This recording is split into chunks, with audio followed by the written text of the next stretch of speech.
ఓ 16 ఏళ్ల అమ్మాయి చిన్నప్పటి నుంచి ఆమెకి హీరోయిన్ అవ్వాలని కోరిక. సోషల్ మీడియా ద్వారా ఫేమస్ అయ్యి సినిమాల్లో ఛాన్సులు కొట్టాలని అనుకుంది. సోషల్ మీడియాలో వీడియోలు, రీల్స్, షార్ట్స్ చేస్తూ కొంతకాలానికి బానే ఫేమస్ అయింది. కట్ చేస్తే ఓ రోజు రెడ్ లైట్ ఏరియాకు వెళ్లిన వ్యక్తి ఆమెను చూసి షాక్ అయ్యాడు. అయితే ఆమెను అలా చూసి ఆ వ్యక్తి కన్నీరు పెట్టుకున్నాడు. ఇంతకీ ఆ వ్యక్తి ఎవరు?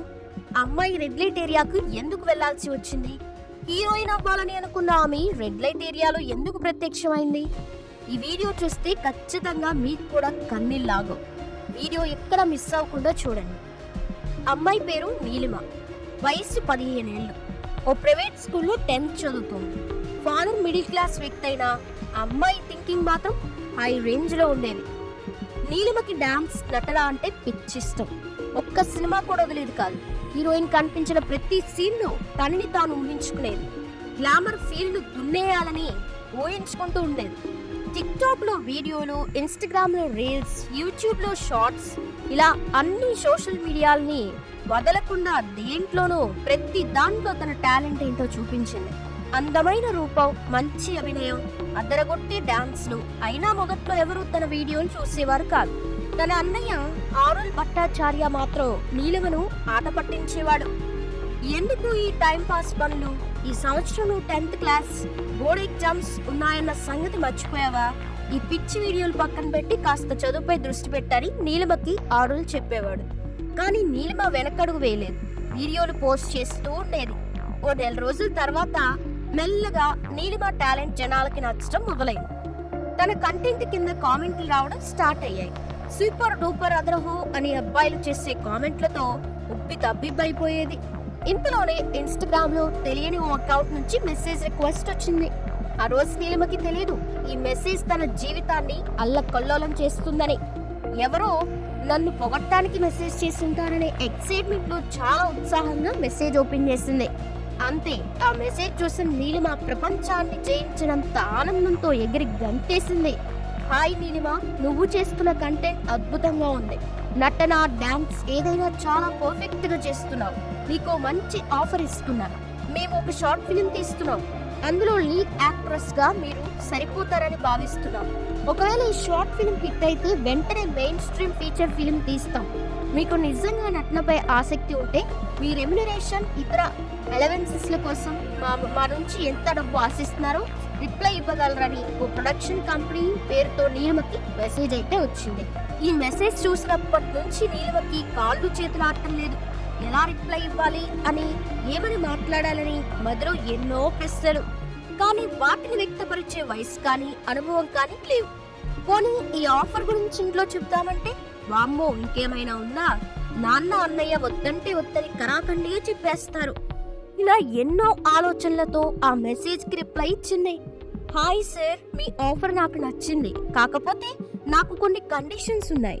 షూటింగ్ కోల్కతాలో అయితేనే చేస్తాను. అలాగే స్కూల్ టైంలోనే షూటింగ్ కి వస్తాను. కాస్ట్యూమ్స్ అన్ని మీరే చూసుకోవాలి. ఈ కండిషన్స్ కి ఒప్పుకుంటే రెమ్యునరేషన్, ఇతర వివరాల గురించి చెప్తాను అని నీలిమ మెసేజ్ చేసింది. అయ్యో, మేము కోల్కతాలోనే షూట్ చేస్తున్నాం, అందుకే మిమ్మల్ని సంప్రదించాం. మన షార్ట్ ఫిలిం కూడా పగలే షూట్ చేస్తాం. కాస్ట్యూమ్స్, ఫుడ్, స్నాక్స్ మొత్తం మేమే చూసుకుంటామని ప్రొడక్షన్ హౌస్ నుంచి రిప్లై వచ్చింది. అయితే రెమ్యునరేషన్ కనీసం 25,000 రూపాయలకి తక్కువ కాకుండా ఎంతైనా పర్వాలేదు. షూటింగ్ కి నేను, మా ఫ్రెండ్స్ ఇద్దరం కలిసి వస్తాం. మిమ్మల్ని ఎక్కడ కలవాలో అడ్రస్ చెప్పండి అని నీలిమ మెసేజ్ చేసింది. అయితే డైరెక్ట్ గా షూటింగ్ లొకేషన్ కి వచ్చేయండి అంటూ నీలిమకి ఓ అడ్రస్, లొకేషన్ పెట్టారు. ఆ రోజు రాత్రి నీలిమకి నిద్ర పట్టలేదు. యూట్యూబ్ లో షార్ట్ ఫిలిం విడుదలయ్యాక 25,000 రూపాయలు నాన్న చేతిలో పెట్టి సర్ప్రైజ్ చేయాలని నీలిమ ఊహల్లో తేలిపోతూ ఉంటది. స్కూల్ కి డుమ్మా కొట్టి మరీ తన బెస్ట్ ఫ్రెండ్ చంద్రికని తీసుకుని రేపు షూటింగ్ కి వెళ్ళాలని డిసైడ్ అయింది. ఉదయం స్కూల్ టైం అయింది. యూనిఫామ్ వేసుకుని బాక్స్ తీసుకొని నీలిమ బయలుదేరింది. అందరికంటే ముందుగా స్కూల్ కే చేరుకుంది. కాసేపటికి చంద్రిక కూడా వచ్చింది. ఈ రోజు మన స్కూల్ కి డుమ్మా కొట్టి ఓ చోటుకి వెళ్తున్నామని చంద్రికతో నీలిమ చెప్పింది. ఎక్కడికి? సినిమాకినా అని చంద్రిక అడిగింది. కాదు, మరొక చోటుకి అని నీలిమ చెప్పింది. దీంతో చంద్రిక అయోమయంగా ఇంకెక్కడికి అని అడగ్గా సినిమా షూటింగ్ కి నాకు హీరోయిన్ గా ఛాన్స్ వచ్చింది అని నీలిమ కాస్త గర్వంగా చెప్పింది. దీంతో చంద్రిక, అమ్మో మా ఇంట్లో తెలిస్తే చంపేస్తారే, నేను రాను అని నిర్మోహమాటంగా చెప్పేసింది. నాకు హీరోయిన్ గా ఛాన్స్ వచ్చిందని కుళ్ళుతూ రావట్లేదు కదా నువ్వు. సట్లే, నా టైం వచ్చినప్పుడు నీ సంగతి చెప్తా అని నీలిమ బిరుసుగా మాట్లాడుతుంది. అలా కాదే, మా ఇంట్లో సంగతి నీకు తెలిసిందే కదా, సినిమాకి వెళ్తేనే రచ్చ చేస్తారు. ఇప్పుడు కొత్తగా సినిమా షూటింగ్ అని తెలిస్తే ప్రాబ్లం అవుతుందని చంద్రిక వివరించే ప్రయత్నం అయితే చేసింది. సర్లే, నేను వెళ్తున్నా, క్లాస్ లో మేడం అడిగితే హెల్త్ బాలేక రాలేదని చెప్పు అని చంద్రికకి చెప్పిన నీలిమ స్కూల్ నుంచి రోడ్డు పైకి వచ్చింది. అక్కడ నుంచి నేరుగా షూటింగ్ అడ్రస్ కి వెళ్తుంది. అక్కడ దిగ్గానే ఇన్స్టాలో నీలిమ మెసేజ్ చేయగా ఆ వ్యక్తి వచ్చి ఆమెను పికప్ చేసుకున్నాడు. చూడపోతే అదేదో ఫామ్ హౌస్ లా ఉంది. ఇక్కడే నా షూటింగ్ అని వచ్చిన వ్యక్తిని నీలిమ ప్రశ్నించగా, ఇక్కడ స్టోరీ డిస్కషన్స్ జరుగుతున్నాయి, మీరు ఈ రోజు అగ్రిమెంట్ పై సంతకం చేస్తే రేపటి నుంచి షూటింగ్ మొదలవుతుందని చెప్పాడు. సరేనంటూ నీలిమ ఉత్సాహంగా ఆ ఫామ్ హౌస్ లోకి అడుగు పెట్టింది. అక్కడ ఓ మహిళ, ఇద్దరు వ్యక్తులు కూర్చుని ఉన్నారు. నీలిమను చూడగానే వాళ్ళంతా పైకి లేచి రామ్మ అని దగ్గరకు పిలిచారు. ముఖ పరిచయాలు అయిపోయిన తర్వాత నీలిమ మాట్లాడడం మొదలు పెట్టింది. సార్, మాది మధ్యతరగతి కుటుంబం, కానీ నాకు సినిమాలంటే బాగా ఫ్యాషన్. ఇంట్లో వాళ్ళు ఎవ్వరికీ చెప్పకుండా ఇక్కడికి వచ్చాను. ప్రాబ్లం ఏమి ఉండదు కదా అని నీలిమ అమాయకంగా అడిగింది. అయ్యో, అలాంటిదేం ఉండదమ్మా, మేం మొదట్లో అలాగే భయపడ్డాం, ఇప్పుడు మంచి స్థాయిలో ఉన్నాం. మన షార్ట్ ఫిలిం పక్కా విలేజ్ యూత్ఫుల్ స్టోరీ, ఇదే ఇబ్బంది ఏం లేదు అని అక్కడున్న మహిళ చెప్పింది. ఎండన పడి వచ్చినట్టున్నావు, చల్లగా ఈ కూల్ డ్రింక్ తాగు, అంతా సెట్ అవుతుంది అంటూ నీలిమకి ఆ మహిళ డ్రింక్ ఇచ్చింది. నీలిమ మొహపాట పడుతూనే కూల్ డ్రింక్ అంతా తాగేసింది. ఇక స్టోరీ డిస్కషన్స్ మొదలు పెడదామా అని ఓ వ్యక్తి అడగ్గా సరే సార్ అని చెప్పింది నీలిమ. సీన్ కట్ చేస్తే ఆ వ్యక్తి మొదలుపెట్టి ఏదో చెప్తూ ఉండగా, సార్ బాగా నిద్ర వస్తుంది అంటూ నీలిమ చెప్పింది. మంచి ఎండలో వచ్చావు కదా, బాగా అలసిపోయినట్టున్నావు, కాసేపు రెస్ట్ తీసుకోమా అని అక్కడున్న మహిళ పక్కనే ఉన్న గదిలోకి తీసుకెళ్లి నీలిమను పడుకోబెట్టింది. నీలిమకి ఎప్పటికో మెలకు వచ్చి కళ్ళు తెరిచి చూస్తే ఏదో చీకటి గదిలో ఉన్నట్టు అనిపించింది. చేతిలో ఫోన్ కనిపించడం లేదు. పైకి లేచి బయటికి వచ్చి చూడగా చుట్టూ అర్ధనగ్నంగా తిరుగుతున్న మహిళలు, ఇరుకిరుకు గదులు, వంకరగా చూస్తూ నడుస్తున్న మగాళ్ళు. నీలిమకి అక్కడేం జరుగుతుందో అర్థం కాలేదు. ఇక్కడ ఏం జరుగుతోంది, షార్ట్ ఫిలిం షూటింగ్ అని నీలిమ అమాయకంగా అడిగింది. అక్కడే ఉన్న మహిళ, ఈ లడకీతో అందరు జావ్ అని బిగ్గరగా అరిచింది. నీలిమ ఉలిక్కి పడి లోపలికి పరిగెత్తింది. త్వరగా మెల్లగా బయటికి వచ్చి ఇక్కడేం జరుగుతోంది, ఇది కోల్కతానేనా అని అక్కడున్న మహిళను అడిగింది. దీంతో ఆమె గట్టిగా నవ్వి ఏంటి జోక్ చేస్తున్నావా అని అడిగింది. నీలిమ అమాయకంగా అదేం లేదండి, నిజంగానే తెలియక అడుగుతున్నా అని ప్రశ్నించింది. దీంతో ఆ మహిళ కాస్త గంభీరంగా చూస్తూ, ఇది వేరే నగరం, సానికొంప అని తెలియకుండానే ఇక్కడికి వచ్చావా అని విసురుగా సమాధానం చెప్పింది. ఇందాక నేను గట్టిగా అరిచిందే ఆమె నీ ఓనర్ రేష్మ అని చెప్పి అక్కడి నుంచి ఆమె వెళ్ళిపోతుంది. నీలిమకి విషయం పూర్తిగా అర్థమైపోయింది. తనను వ్యభిచార గృహానికి అమ్మేశారని నిర్ధారణకు వచ్చింది. ఇప్పుడు ఏం చేయాలో పాలుపోలేదు. నేరుగా తన యజమానురాల దగ్గరికి వచ్చింది. మేడం, నేను 10th క్లాస్ స్టూడెంట్ ని, నాకేం తెలీదు, దయచేసి నన్ను మా ఇంటికి పంపించండి అని నీలిమ వేడుకుంటుంది.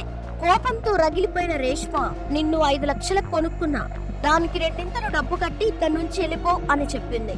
ఒకసారి ఫోన్ ఇవ్వండి మేడం, ఇంటికి ఫోన్ చేసి మీ డబ్బులు ఇప్పిస్తా అని మాట్లాడుతూ ఉండగానే నీలిమ మూతిపై రేష్మ కొట్టింది. మూసుకొని లోపలికెళ్ళు, ఈ రోజు నుంచి వ్యభిచారమే నీ పని అని తెగేసి చెప్పింది. ఏం చేయాలో పాలుపో నీలిమ గదిలో మూలన కూర్చుని ఏడుపుకి దిగింది. లోపలికి వచ్చిన రేష్మ ఒక కర్ర తీసుకొని చావు దెబ్బలు కొట్టింది. ఇక ఇదే నీ ఇల్లు, మేమే నీకు తల్లిదండ్రులు, మేం చెప్పినట్టు చేస్తే బతుకుతావు లేదా ఇక్కడే చస్తావు అని రేష్మ కుండబద్దలు కొట్టినట్టు నీలిమకి అన్నం కూడా పెట్టలేదు. కనీసం మంచినీళ్ళు కూడా ఇవ్వలేదు.